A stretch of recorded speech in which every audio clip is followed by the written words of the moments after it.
Singer కల్పన గారి suicide episode big twist చోటు చేసుకుంది. ప్రస్తుతం ఆమె కేబీహెచ్పీలోని హోలిస్టిక్ ఆసుపత్రిలో చికిత్స పొందుతున్న సంగతి తెలిసిందే. అసలు సింగర్ కల్పన గారికి ఎందుకు ఇలాంటి పరిస్థితి తలెత్తింది? ఆమె ఇలాంటి దారుణమైన నిర్ణయం తీసుకోవడం వెనుక కారణం ఏంటి? వాస్తవానికి కల్పన గారికి ఎప్పుడో విడాకులు మంజూరయ్యాయి. 2010లోనే భర్తకు విడాకులు ఇచ్చారు. విడాకుల నాటికి ఆమెకు ఓ కూతురు కూడా ఉంది. కానీ సడన్ గా మళ్ళీ ఇప్పుడు భర్త అంటున్నారు ఏంటి? సింగర్ కల్పన రెండవ పెళ్లి ఎప్పుడు చేసుకు రెండవ భర్త అసలు ఏం చేస్తుంటారు? కల్పన రెండవ పెళ్లి చేసుకున్న ప్రభాకర్ ప్రసాద్ అనే వ్యక్తి బ్యాక్గ్రౌండ్ ఏంటి? కల్పన గారి ఈ ఘటన వెనుక అసలు నిజాలను ఈ వీడియోలో మనం తెలుసుకుందాం. ఇలాంటి ఎన్నో ఇన్ఫర్మేటివ్ వీడియోస్ కోసం మీ సపోర్ట్ గా జస్ట్ ఒక లైక్ చేయండి చాలు. మరి ఇక్కడ కల్పన గారి ఫ్యాన్స్ ఎంతమంది ఉన్నారో ఫటాఫటా లైక్ కొట్టేయండి. సింగర్ కల్పన గారి జీవితం ప్రతినిత్యం కష్టాలు పడుతూనే ఉన్నారు. పైకి నవ్వుతూ కనిపిస్తారు, పాటలు పాడుతూ అందరిలోనూ జోసును తెప్పిస్తారు. కానీ ఆమె నవ్వుల వెనుక నిజ జీవితంలో కష్టాలు పడుతూనే ఉన్నారు. చిన్నతనంలో అసలు బాల్యాన్ని ఆస్వాదించలేదు. తెలిసి తెలియని వయసులోనే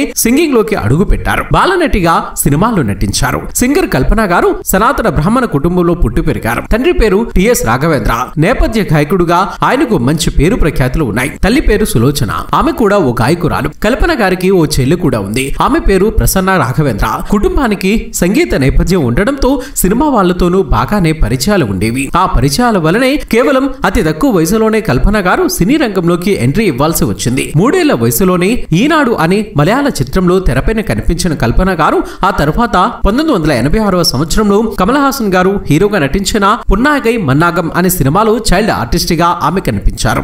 ఆ తర్వాత బాలయ్య హీరోగా నటించిన సీతారామ కళ్యాణం సినిమాలో రాళ్లలో ఇసుకల్లో రాసాను ఇద్దరు పేర్లు అంటూ వచ్చే పాటలో కూడా చైల్డ్ ఆర్టిస్ట్ గా కల్పన గారు కనిపిస్తారు. విఠలాచార్య గారి దర్శకత్వంలో వచ్చిన కామాక్షి కటాక్షం సినిమాలోనూ ఆమె నటించింది. ఇలా మొత్తం మీద తెలుగు, తమిళ, మలయాళ, కన్నడ సినిమాలో దాదాపుగా 30 సినిమాలు చైల్డ్ ఆర్టిస్ట్ గా కల్పన గారు నటించారు. వాస్తవానికి చైల్డ్ ఆర్టిస్ట్ గా నటించిన తర్వాత ఆమె నటన వైపు మొగ్గు చూపుతుందని అందరూ అనుకున్నారు. కానీ కల్పన గారు మాత్రం సంగీతానికి ప్రాధాన్యత ఇచ్చి తన రూటును మార్చేశారు. చైల్డ్ ఆర్టిస్ట్ గా నటిస్తూనే తల్లిదండ్రుల స్టేజ్ షోలలో కూడా కల్పన గారు కలిసి పాటలు పాడేవారు. తల్లిదండ్రులు ఇద్దరు స్టేజ్ సింగర్సే కావడంతో వారితో కలిసి 6 ఏళ్ల వయసులోనే కల్పన గారు ఏమాత్రం బెరుకు లేకుండా పాటలు పాడి అందరినీ ఆశ్చర్యపరిచేవారు. సినిమాలో వరుసగా ఆఫర్లు వస్తున్నా సినిమాల షూటింగ్ లో వాడే లైటింగ్ ఆమెను తెగ ఇబ్బంది పెట్టడంతో నేను సినిమాలు నటించినట్టు తల్లిదండ్రుల వద్ద బెట్టు చేసి మరీ తన పంతాన్ని నెక్కించుకున్నారు. సంగీత ప్రపంచంలో ఆమెను రాక్షసి అనే పేరును పెట్టారు. ఎందుకు అంటే ఇంత కష్టమైన చరణాలతో ఉన్న పాటనివ్వండి,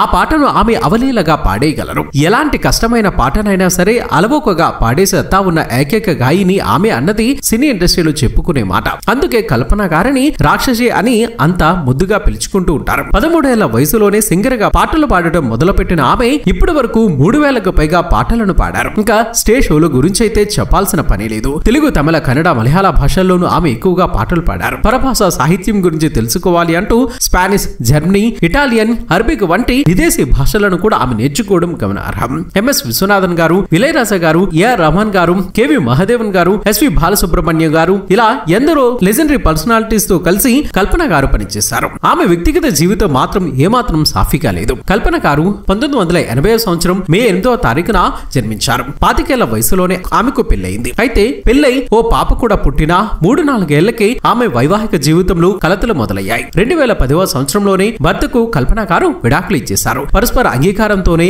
ఆ విడాకులు మంజూరయ్యాయి అన్నది వాస్తవం. ప్రతిరోజు భర్త వల్ల నరకం అనుభవించే కంటే కూతురు భవిష్యత్ కోసం విడిపోవటమే బెటర్ అని మొదట్లో కల్పన గారు అనుకున్న రోజులు గడిచే కొద్దీ ఆమెలోని ఆత్మస్థైర్యం సన్నగిల్లింది. ఆ టైంలో పాటలు పాడటానికి ఛాన్సులు కూడా పెద్దగా రాకపోవడంతో కూతురు భవిష్యత్ గురించి తెగ బెంగపడేవారు. చివరకు ఆత్మహత్య శరణ్యమని భావించి ఆ దిశగా కూడా ప్రయత్నించారు. ఆ టైంలోనే సింగర్ చిత్రమ్మ ఆమె లైఫ్ ను మరో మలుపు తిప్పారు. నువ్వు ఆత్మహత్య చేసుకోవడానికి పుట్టావా? నీకు జీవితంలో పోరాడాలని ఉంటే ప్రయత్నించు. జీవితాంతం ప్రయత్నిస్తూనే ఉండు. అవకాశాలు మనల్ని వెతుక్కుంటూ రావు, మనమే అవకాశాలను వెతుక్కుంటూ వెళ్ళాలి. మలయాళంలో స్టార్ సింగర్స్ పోటీ జరుగుతుంది. నీ శక్తి మేర ప్రయత్నించు, తప్పకుండా విజయం సాధిస్తావు. నీ కూతురు కోసమైనా నువ్వు బ్రతకాలంటూ చిత్రమ్మ గారు హితబోధ చేయడం మొదలు పెట్టడంతో ఈ రోజు కల్పన గారు ఇంకా బ్రతికి ఉన్నారన్నది వాస్తవం. అప్పటికి ఆమె కోసం అసలు మలయాళం రానే రాదు. అయినా కసితో ఆ పోటీలో పాల్గొన్నారు. ఆ పోటీలో గెలిస్తే ₹1 కోటి విలువైన విల్లాను ఇస్తామన్నారు. ఆ విల్లాను దక్కించుకుంటేనే నా జీవితమే మారిపోతుందనే కసితో ఆమె పాడడం వల్లే ఆ పోటీలో ఆమె గెలిచారు. ఇక అక్కడి నుంచి కల్పన పేరు మళ్ళీ ఊపందుకుంది. 2021వ సంవత్సరంలో కల్పన గారి పేరు మళ్ళీ వార్తల్లోకి ఎక్కింది. సింగర్ గా ఆమె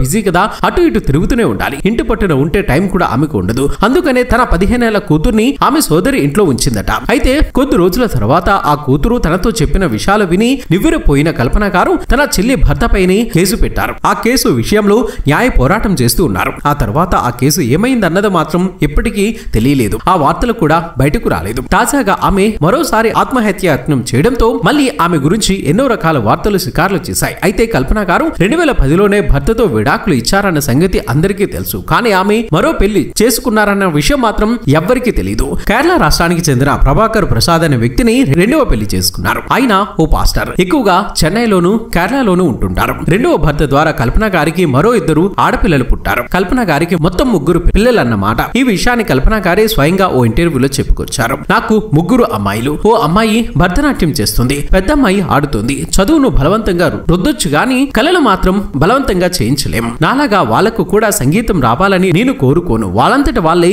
నేర్చుకోవాలంటూ ఓ ఇంటర్వ్యూలో కల్పన గారు వ్యాఖ్యానించారు. అసలు ఆమె మొదటి భర్త పేరు ఏంటో కూడా ఎవరికీ తెలియదు. ఆయనతో ఎందుకు విడాకులు అయ్యాయన్న కారణాన్ని కూడా ఆమె ఎప్పుడూ బయట పెట్టలేదు. అయితే సడన్ గా ఆమె ఇలా ఓ దారుణమైన నిర్ణయం తీసుకోవడంతో సినీ ఇండస్ట్రీ అంతా ఉలిక్కిపడింది. ఆమె ఎందుకు ఇలా చేశారు అన్నది ఎవరికి అందుచిక్కకుండా పోయింది. ఏది ఏమైనా కల్పన గారు త్వరలోనే పూర్తి ఆరోగ్యంగా కోలుకోవాలని మనము మనస్ఫూర్తిగా కోరుకుందాం. మరి ఆమె పాటలు మీకు ఇష్టమైతే ఈ వీడియోను లైక్ చేసి మీ సపోర్టును మాకు అందించండి ఫ్రెండ్స్. మేము చేసే ప్రతి వీడియో వెనుక చాలా కష్టం ఉంటుంది. ఆ కష్టానికి మీరిచ్చే ప్రతిఫలం ఒక లైక్ కుట్టి సబ్స్క్రైబ్ చేసుకోవటమే. చేస్తారు కదా ఫ్రెండ్స్.